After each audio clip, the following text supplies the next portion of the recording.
Good morning, everyone. It's Joker, and today we are back with another slime video. And it's time now to start the runs through EX2 of not Tempered Edge, but Beatdown Battle versus the new Hinata for the Warrior's Mind 2.0 meta. This stage starts with either a 2 blue to 2 orange convert, or you could use a triple orb stealer, because the second slot character is guaranteed 3 orbs. So you could play the turn 1 two different ways, and we'll have, both things going for these videos. Hinata herself for this video, or for this stage, is not overly difficult. 1.2 million HP is not a lot nowadays. She nerfs blues. We can kind of get around that. Magic resistance, stun evasion for 7 turns. You can stun her after turn 8 if you really want to, but I don't think you're going to need that. She gives herself an alt, single target attack, crit damage, crit rate, lowers our light resistance and our crit resistance, and then binds for 2 turns and has a 10% heal. So other than that, you can use Pierce, crit, or synergy buffs on this stage, at least for EX2. Once you get to Inferno, you can't. But you're free to use pretty much anything, minus maybe a lot of blue teams. So that really, really opens up the possibilities to clear this. So this will be part 1 of 3 videos I'm going to have. I got 5 teams each video, so I hope to God one of those suits your fancy. But let's go ahead and just jump in. Alright, first off, we're not even going to go with Warrior's Mind. If all you were trying to do is clear this stage and you've been playing for at least the past month, then you most likely have some version of the free-to-play Reckoning team. They were very nice, and they let you use Reckoning, so if you have like an actual Sparkle of Youth team, then great. You've got like Masayuki or Hinata or something, easy. But if you don't, and you have to use the free-to-play version, Carrion and Shizu by themselves with a bunch of other green orb changers. It doesn't have to be these 4. Lumi is summonable. Triya is a beatdown battle free-to-play character. If you don't have her, literally just any other green orb changer. I don't give a fuck who it is. But Isis and Aaron you can get out of the flashback shop. This with an AoE healing charm on Carrion will get the job done. So let's go ahead and just skip forward a little bit. Turn 1 is not great, but we're just going to run with it. I could have put Triya in slot 1 or slot 2 to change like 3 of those orbs, but we have no other greens, so it doesn't really matter. This works out though. So we've got a lot of Triya, and then we can do the special convert, and then we'll just leave her in the back. And as long as you can get a decent number of stacks within the first 5 turns, you're gonna kill her on turn 5. It might be, you might have to go to like turn 6 or something, but at that point, like, she'll die on turn 6. If you can get a reasonable number of stacks, then she'll be left with a very small sliver of health that she might heal, but then it'll take out the rest of it. So let's go ahead and start orb changing here. Let's use the green buff from Isis, and let's use Carrion. He'll give us some points back. He'll put the healing effect on, and then heal us as well. Now we have 40 points. We could have used Shizu's other skill, but I wanted to keep it cheaper for next turn. And now that we're sending full hands of greens, we're going to pretty easily make Carrion back, even on terrible hands like this. So, 148 points. We have an ult, but we know that Shizu is an ult swapper, and she has Reckoning stacks attached to it. So we don't have to do that much here except bring Triya in. And then she can convert the 3 Lumi orbs. And then we could use the Isis convert. But we're also going to use both Shizu's skills just to get more stacks of Reckoning. So another heal from Carrion, another 6 stacks. We've used both Shizu's skills. Let's go ahead and convert everything here. Another full hand. If you have like Divine General Diablo, you could use the multi-skill and you could get a bunch of other stacks with Shizu because we've got points left over, as you can see. And of course, if you have Masayuki, Hinata, or Yuki, putting them on the team is going to make life even easier for you. But this is assuming that you don't have any of them and you have to run a mostly free-to-play centric Reckoning team. But let's go ahead and just add a few more stacks on. And then we'll use Carrion. We're not using like an HP buffer like Maid Rimuru or Elmesia or the new Frey. We're just going to run like this. We haven't really taken that much damage. Let's heal just so Triya has maximum HP, right? And then we'll send 1 orb, and then she'll hit us. And then she's dead. 1.5 million off of probably like 30-ish, 30 something stacks right there. But that is very little summonable characters right there, minus the support slots. So that can definitely work for you if your entire point is just to clear it, and you don't care, and you didn't summon. So that's the first team. Alright, so as far as the actual new units, we've got the Warrior's Mind 2.0 meta, the new Xion, the new free-to-play new free-to-play Xion, new Protector Shuna, new summonable Gobwa, and then we've put Summer Hinata into the second slot because she's a triple orb stealer, and she's dark, single target, and physical. So even if Gobwa for some reason can't kill, we have a backup DPS character. We've got Commander Shizu because Gobwa is on Commander, which means she'll get that massive 100% physical buff plus the EX ult damage. And then we've got Dark Milim from the first anniversary, who, if not skill fused, she gives 70% ult damage. If she is skill fused, she's going to give Gobwa 25% attack as well.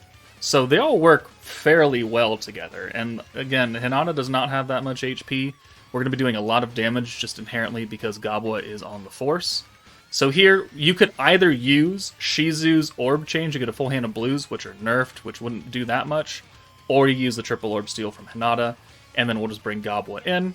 We'll send this. With the traits, I'm going to get access to Shuna next turn.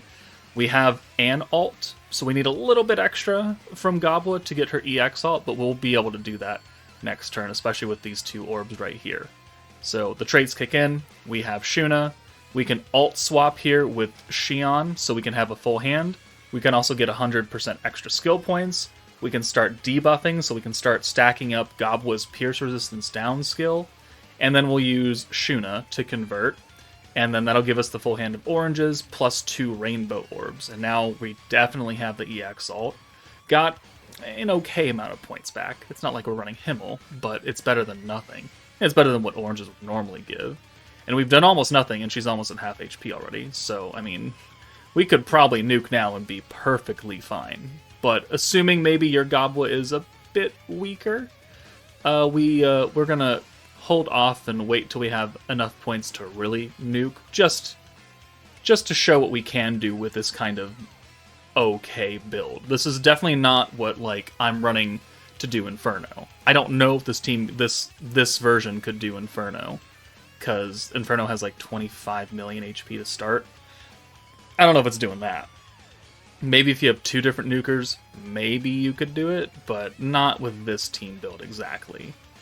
So we're going to go into turn 4, where we get binded. Milim misses the bind, so I mean, we have enough points to nuke now, but I don't want to do it. So we're just going to waste a turn here. Let's just send the Xion ults and the orbs, get her out of here. And you know what, we'll watch her ult, because we're never going to see it again in any of these videos. But as you can see, we've already done a lot of damage, and we haven't even used Gobwa's actual ult yet, or really truly buffed up at all either. But that is now 20 different debuffs we've applied, which means that Gobwa is fully maxed out on her Pierce Resistance, which is great. And now the bind is gone, turn 5 comes in, now it's time to go ham. So we'll take Hinata out for Gobwa, we'll use the attack and the attack buff for Dark Allies if your Milim is fused. It's not a big deal if she's not. 25% attack is cool, but it's not the end game for this. We can't apply another of the big time, the AoE debuffs from Gobwa, but we're going to do way too much damage here anyways, so it's, again, not that big a deal. So let's just send Gobwa, and she does 9.2 million damage with that, with a suboptimal team. So yeah, definitely more than capable of doing it, and you could swap out Shizu and Milim for other support characters. You could just not bring Xion if you wanted. A lot of room for adjustment here. Alright, so let's say you did your free ticket multis or your Koban and you managed to pull Shuna, not Gobwa though. Okay, well, as long as there are options for you. So we're going to use Shuna, still the free-to-play Xion, but now we're going to use the Tempest Elite Dark Benimaru as a physical dark single target hitter, and then we're just going to buff him up with Fount of Wisdom Albus, who is also dark and single target physical, so they can both work as DPS characters. They're going to have the same buffs across the board if you really work it. Dark Rimuru, if he's not fused, gives Dark Allies crit and 40% crit damage, which we're nuking with Dark, so he doesn't need a skill fusion. He could run him just as is. And then we've got the OG Fire Shizu instead of the Orb Stealer to just handle turn 1. So we're going to do the different way to do turn 1 here.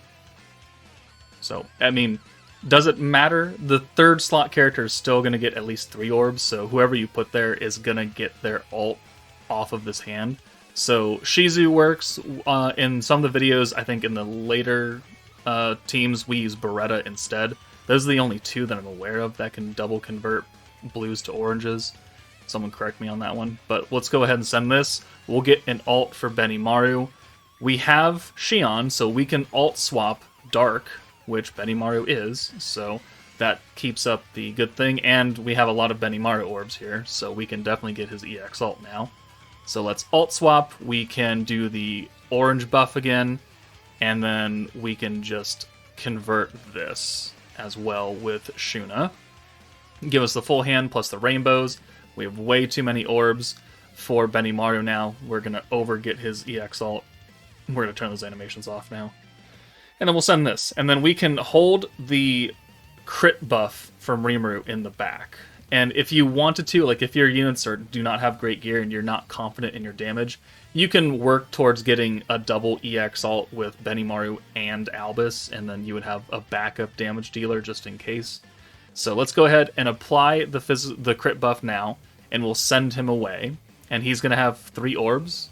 So we could have brought him in for Albus, or we could just kill here anyways. So if you're not confident, this is only turn 3. You could probably have buffed with Albus and Rimuru and killed. Probably. But if you're not confident, you can go an extra turn, get some more points back so you have enough to definitely use the Albus debuff and the Benimaru buff as well. Or you could just nuke early. It should be fine. But now we have a Xion ult who is also, type advantage and everything because she's on the team. And I believe she's also single target, so there's your other backup DPS character. But now Benimaru has all 3 buffs, crit, pierce, and the physical and ult resistance down, which is being enhanced by Shuna, plus the physical damage down. Xion herself does 633, and then Benimaru does 2.2 million. So double the HP of what Hinata actually has right there. So there is a quote-unquote half meta team where you only pulled the new Shuna. So now let's move on to a half meta team where you only pulled Gobwa. Alright. You only pulled Gobwa. You got kinda lucky, but not lucky enough to pull the Protector. We can still make it work. So we're going to bring New Year's Blessing Xion, because she buffs physical allies, which we are, and then she gives guaranteed crit and synergy, which we can use in this stage freely. So we're going to again bring Summer Hinata, being a dark single target character with a triple orb steal. We're going to bring the old masked hero, mainly for the rewind, just to help you get set up. Benimaru again is here. If you don't have this dark Benimaru, you could bring Fount of Wisdom Rimuru. You could do Commander Shizu, like anyone who's going to give some kind of physical buff. Gobwa, obviously. We're not going to bring Shuna, or not Shuna, but Xion. She's not here. And we've replaced her with Velzard. Either space or water would work, just to get that frostbite effect, which will enhance the debuffs that we are getting from Gobwa, because she's got the element down and the weakness resistance down. Benimaru has the ult resistance down. The hero, if you use her, has crit resistance down. So we have a lot of debuffs that the frostbite mechanic can enhance by 30%. Even though we don't have the new Protector Shuna, a 30% increase to all of those debuffs is actually going to be pretty impactful when you add them all together. So we'll bring Gobwa in now that we've stolen the orbs. Remember that your triple orb stealer has to be in slot 2 in order to do it on turn 1 without having to do anything else.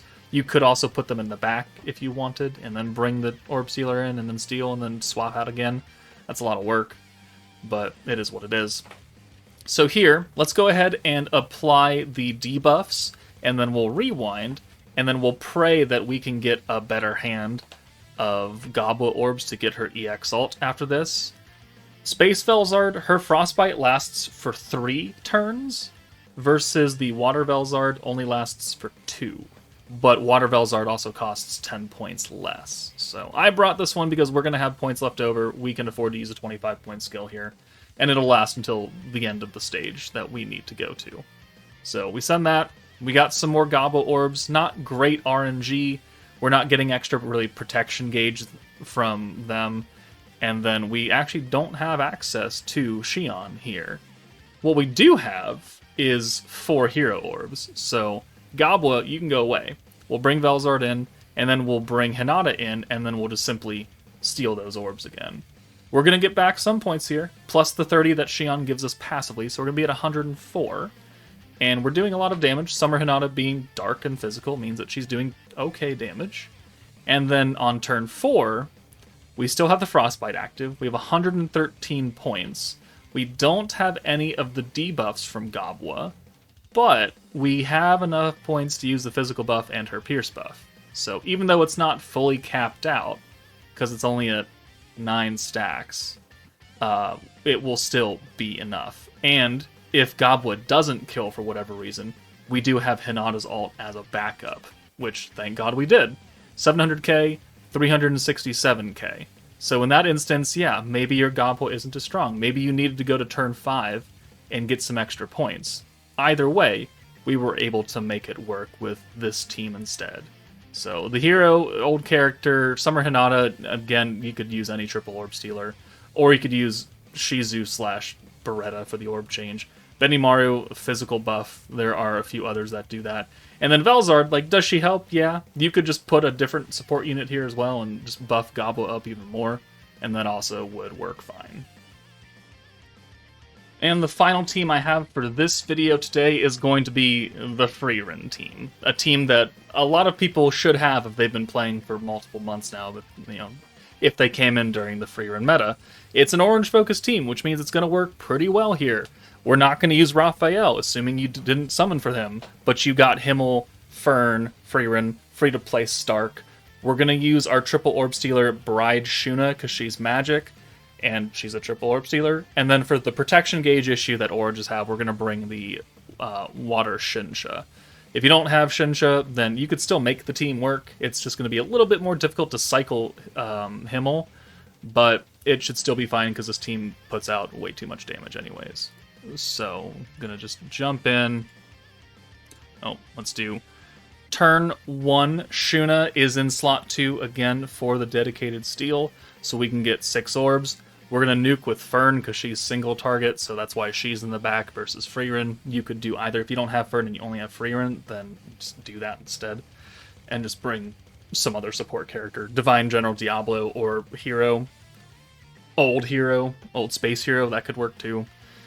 But there we go. We are type neutral. We're not going to get any extra damage against light enemies here because our primary damage dealers are light as well.